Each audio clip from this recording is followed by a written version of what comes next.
What's up, YouTube? Today's video is the next entry in my Collecting Goals series, and today I'm going to be looking at the set of Working Designs titles that I recently completed. Working Designs released games for a variety of different systems, and they were a unique publisher because they put a lot more attention in the games that they brought over from Japan than several of their competitors of the time. So Working Designs did not develop any games themselves, however they did have a heavy influence on the games that they chose to publish, sometimes rewriting the theme songs for them, sometimes making the games more difficult or more easy, adding bonus content, finding ways to group different games together, and really very fan-favorite publisher compared to a lot of the other companies out there. Some of the other things that Working Designs was known for is bright foil artwork and covers that you're going to see several of today, and really a focus on making the games look like the highest quality production possible given the means of the systems that they were on. So we're going to go ahead and go through each of these games by system that they were published on, and you'll see the progression in quality in their products as the years went on. Some of the early ones were a little bit basic, but towards the end, some of their packaging still to this day, in my opinion, has not been topped by anything out on the game market today. So with that said, let's go ahead and get started looking at some games. The first system that they published games on, and this was one of the things that really made them unique, is they focused on the TurboGrafx 16. The TurboGrafx 16 was a system that barely got any third-party support, so it was very interesting that they were not only a trailblazing company willing to publish games on it, but making that their sole focus for the first couple years of business that they were in. So all the games that they put out for the TurboGrafx are definitely notable. They've released 6 games for this system, and I'll talk about these first. So the first one of these is one of the things that really drew me into this publisher, and that is that they were interested in publishing titles by Taito. Taito of America was kind of going on the way out in the early 90s, and by the late 90s they ceased to exist. So a lot of their games got left in Japan just for the reason that they didn't have a US arm, and unless they sold it to one of the sub-publishers that they were selling games to at the time, a lot of times we missed out on some of their greatest releases. Working Designs, I guess, saw that that was a possibility, and even while Taito of America was still in business, they were bringing over a few titles that Taito themselves chose not to release in the US. So the very first game that they released, as far as I know, is this title, and this is a very unique entry in the Working Designs set. This is Parasol Stars, or as you'll see in the subtitle, it is The Story of Bubble Bobble 3. So this is a release that is part of the series that my namesake comes from, of course, and it is kind of the sequel to Rainbow Islands, even though it doesn't really look the same as Rainbow Islands. So as you notice, Bub and Bob are in their human form in this game, just like Rainbow Islands, but they use parasols, or umbrellas, as most of us would call them, to go through several different single-stage or single-screen action platforming. And this is a very colorful game. It's a great release for the TurboGrafx. I'm glad they brought this game over, as you can tell, and you can see that, you know, their art style was colorful at this time, but really nothing too special. This was obviously the debut of the Working Designs logo that they stuck with for their entire run, so it's pretty cool that they didn't change up their logo design. I guess they figured they got it right the first time. So this was you know, a very early release, and like I said, a Taito franchise, so very cool that they brought that out here. Another Taito release that was their second game that they published, I believe, was this game, and this is Kadash. This was a arcade release, and this one was pretty cool because it supported the Turbo Tap, so you could go for multiplayers. I can't remember if this game supported 3 or 4 players in total, but it is more than the Sega Genesis port of the game, and that is one of the reasons to choose the TurboGrafx version of it. Very good release by them. Again, you know, you can tell the artwork style was very true to the arcade original. They didn't really mess with what was working here, and they did a nice job bringing this title over. So then we'll get into some of the games that they released for the Turbo CD. Those first couple games were HuCard releases, and their final 4 releases were all games that were released on CD. So I'm going to show you these two first. These two were the games that were for the original TurboGrafx CD, and then their final 2 releases were for the Turbo Super CD.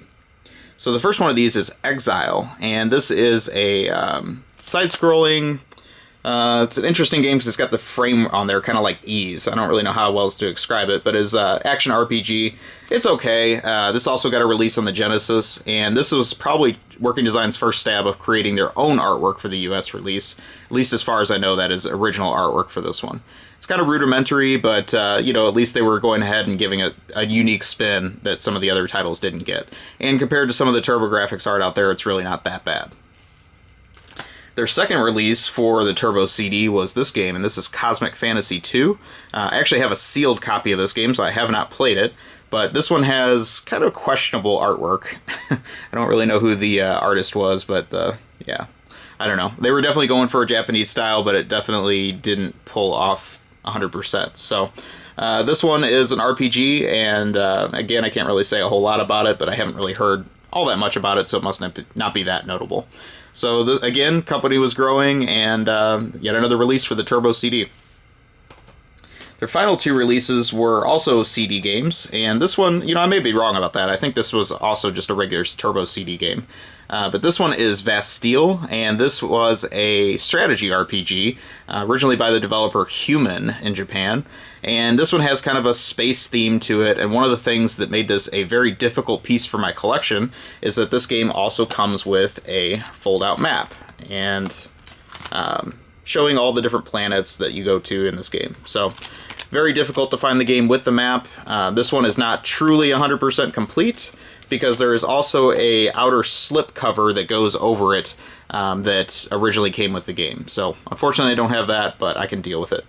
This was actually the very last game that I got for the Working Design set. It was the most difficult one for me to find for some reason, and so yeah, that's that. So the final game they released for the Turbo was this game, and this game is for the Turbo CD. This is Exile Wicked Phenomenon, and this is the sequel to the original Exile game I showed you earlier. This is where you got to see them put their own unique spin on cover art, and this is a very interesting cover if you read the story on it and find out that this was all made by claymation and a smoke machine that put out the billows of smoke at the bottom there. So it doesn't look like much from a quick glance, but there actually was a lot of thought put into this cover, and it is very cool.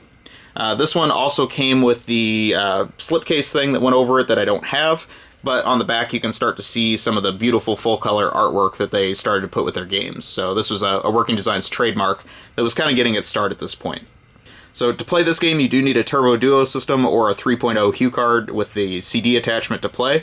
The story on this one is they made a glitch whenever they cranked up the difficulty for US audiences, and supposedly this game cannot be beaten. At least nobody I've ever heard of has ever beat this game. So interesting release also, and cool that they brought this out for the Turbo.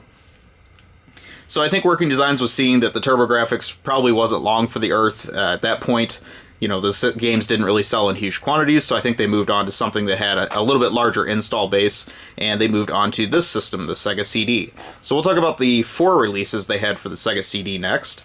The first one of these is a classic. This is Lunar the Silver Star.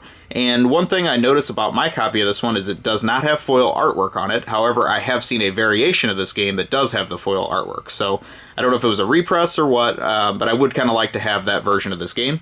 This is a classic RPG by Game Arts originally, and they were really known for putting in a lot of voice work in this game, you know, trimming the videos, making them look their best, and doing a really nice job with bringing this game over for US audiences. So there's one reason why this is a big classic, and the series has progressed since then.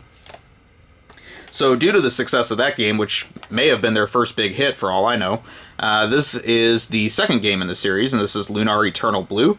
Here you can see the beginnings of Working Design's foil artwork style that would continue on for many years. Really gives it a nice shiny appearance on the shelf, even continues on the spine of the game, and also on the back artwork, which is even crazier, because they would put the gold foil on the back. Some of the accents up here you see with this too. So again, just extension of the Lunar series, another great game, and this game was also heralded at its release. This one is also where you'll see the use of Working Designs Ultra series on the front here. I think that was to distinguish the unique packaging.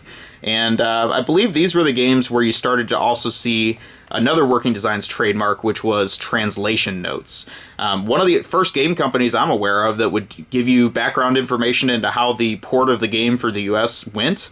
If they had any issues, usually it would be talking about the multiple delays, because Working Designs was also known for being very, very slow in getting games out to the market, especially after they announce release dates. So interesting to see the progress of the game from the producer side. The creator of Working Designs, Vic Ireland, would sometimes sign off on those, and it'd be a very personal take on how the game went for them. The other thing I thought was cool in the pre-internet age is they would talk about what the next release was going to be, so it would get you excited about it before you would even be able to buy the next game. So very cool stuff. Like I say, this is kind of the start of the Working Designs trademark packaging, in my opinion. Then we have this release, which is a recent addition to my collection. This is Popful Mail. This was a game by Falcom, and this was the same company that produced the Ys series of games. Very cool action RPG, awesome high-quality cover art there, as you can see. Again, foil artwork continues on to the back of the game. And really just a nice job on this one. I've noticed all of a sudden this game is spiking in price, and I kind of understand it. This was a difficult one for me to find. I don't think this one got produced as much as some of the other Sega CD games they released. And then I believe Popful Mail was probably their final release for the system, if it wasn't Lunar 2. This was an earlier one for the system. This is Vi, as I've heard it called, or sometimes Vey. This one is an RPG. It's really nothing that special. I never got into this game.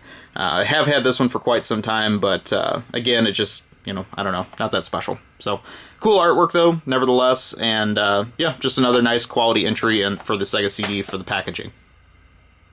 So Working Designs obviously was very loyal to Sega in the early years. Sega CD was not obviously a huge successful system, but they still were willing to work with Sega in the coming years, and they moved on to the Sega Saturn. So the Sega Saturn got 6 games by Working Designs, and all of these I consider to be some of their best releases, in my opinion.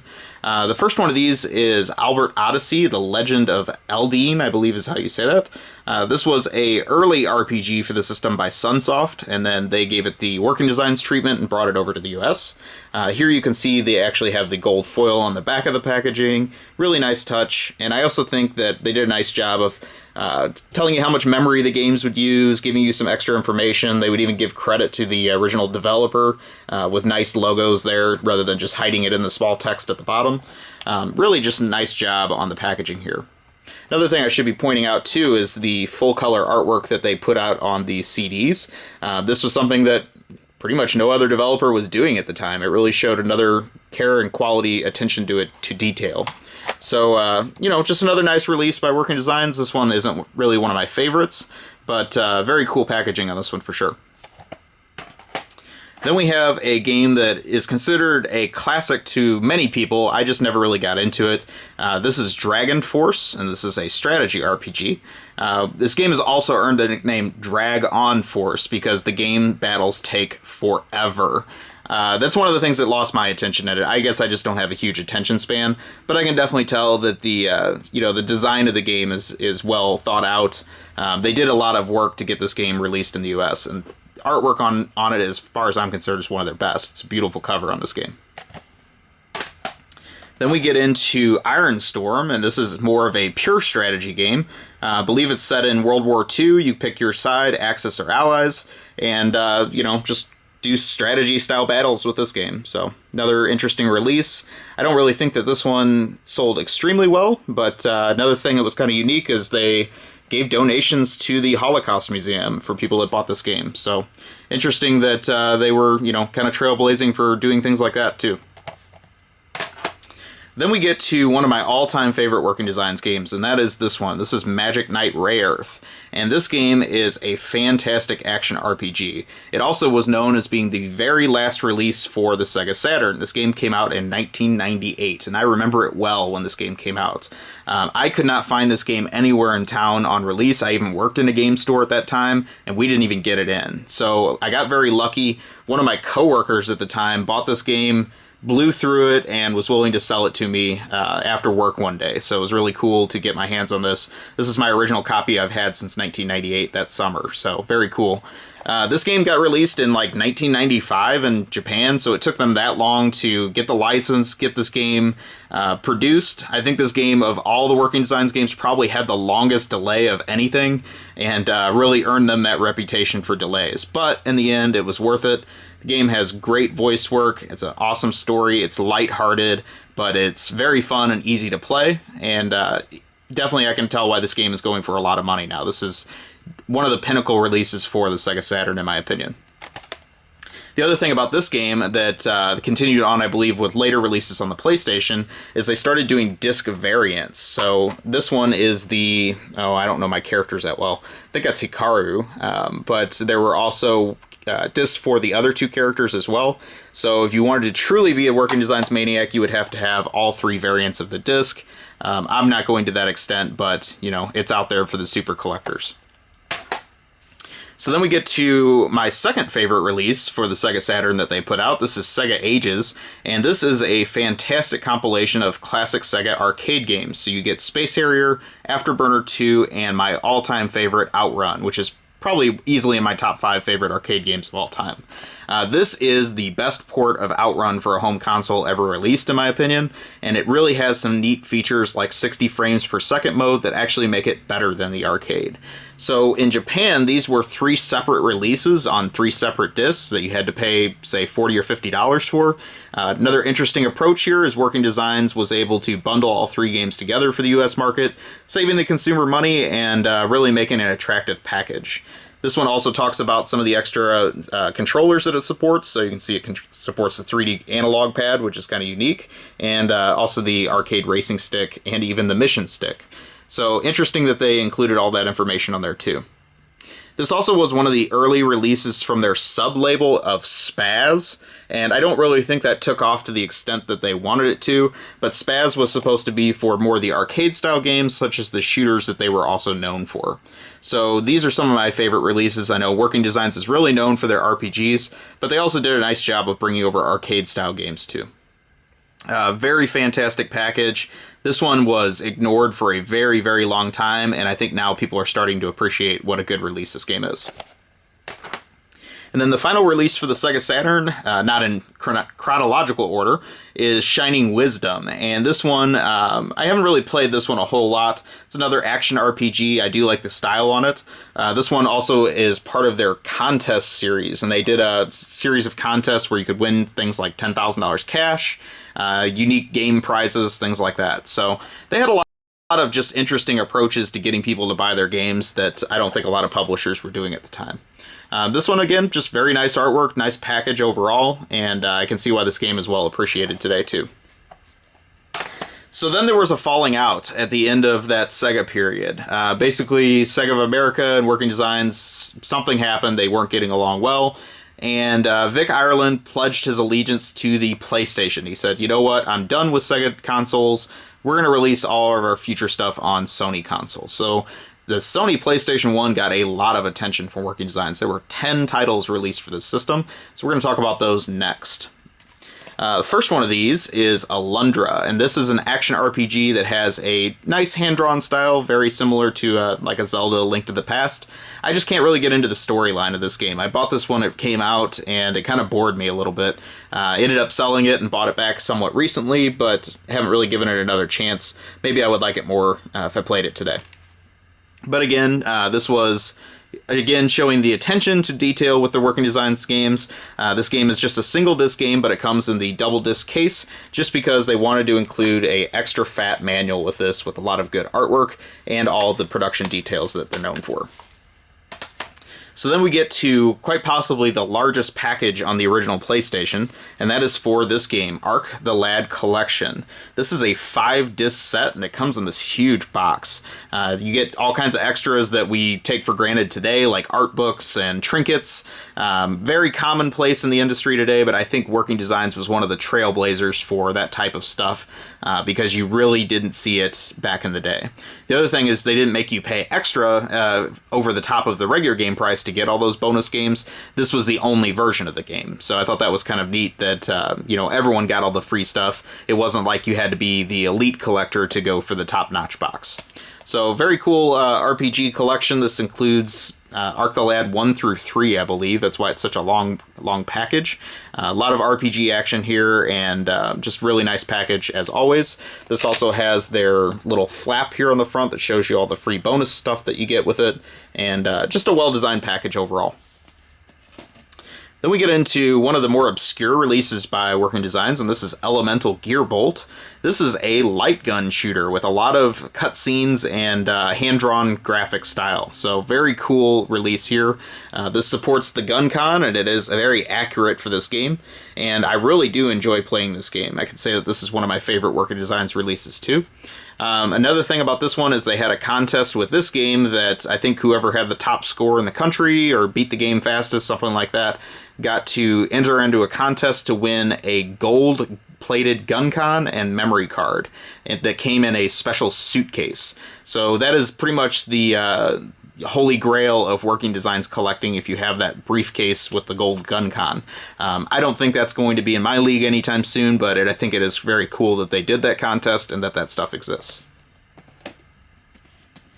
So because of the success of the two Lunar games on the Sega CD, they made some remakes, and these are both expanded versions of those that I much prefer to play. I think they have a nice nostalgia value on the Sega CD, but honestly, if you want to play these in their complete form, this is the best way to go about it. So this is Lunar the Silver Story Complete.